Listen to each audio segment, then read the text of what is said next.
بسم الله الرحمن الرحيم كسو دوادا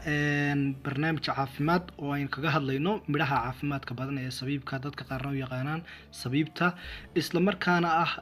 midho aad u caafimaad badan oo bini'aadanka jirkiisa caafimaad badan u leh haddaba maanta waxaan ka warrami doonaa midhahaas faa'iidooyinka caafimaad ee sabiibka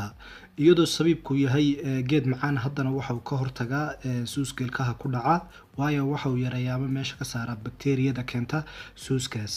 waana xigmad ilaahay inuu macaan ilaahay ka dhigay haddana uu suuska yareeyo sabiibka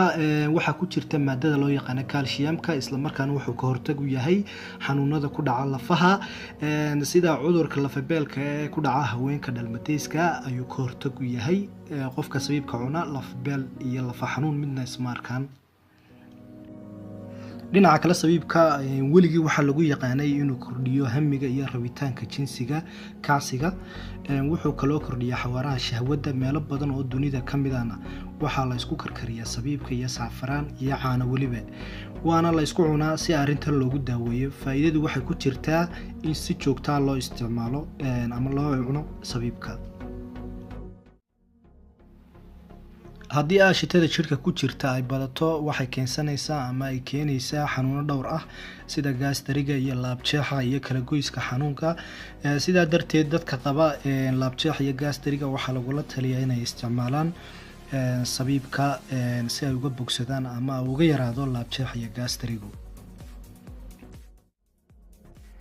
sabiibka waxa uu muhiim u yahay caafimaadka indhaha waxaanu ka hortag u yahay caadka indhaha iyo arag xumada ka dhalata daada sidaa darteed dadka waaweyn ee indhaha ka cabanaya waxaa loo taliyaa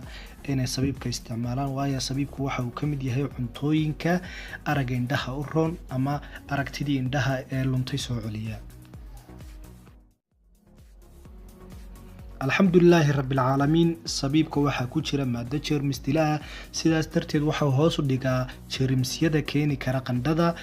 isagoo la dagaalama jeermisyada bakteeriyada iyo fayraska keena qandhada intaba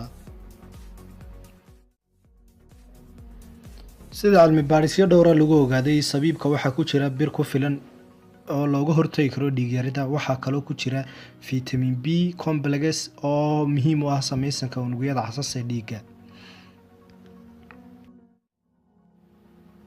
sabiibka waxa uu daaweeyaa xanuunka macaanka waa dhowr cilmi baaris oo laga sameeyay arrintan waxaa la arkay in sabiibka uu xakameeyo nuugista sonkorta ee jirka waxa kaloo uu habeeyaa laba hormoon oo maskaxda u sheega heerka gaajada iyo dheregta qofka iyadoon wada ogsoonayn dhiigkarku uu kusoo badanayo bulshadeena Soomaaliyeed arrimo jira awgeed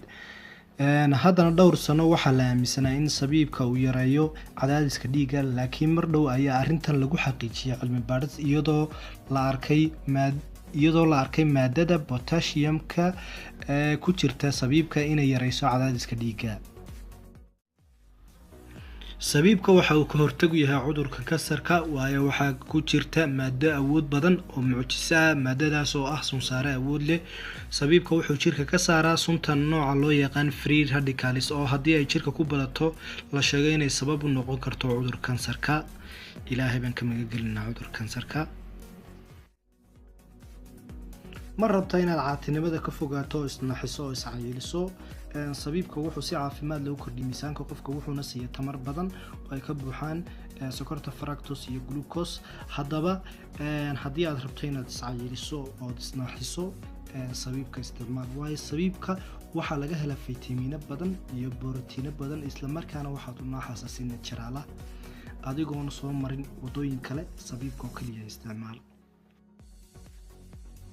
mudanayaal iyo marwooyin haddaba waad ku mahadsantihiin daawashada muuqaalkan fadlan like comment and share haddii aad rabto inaad masho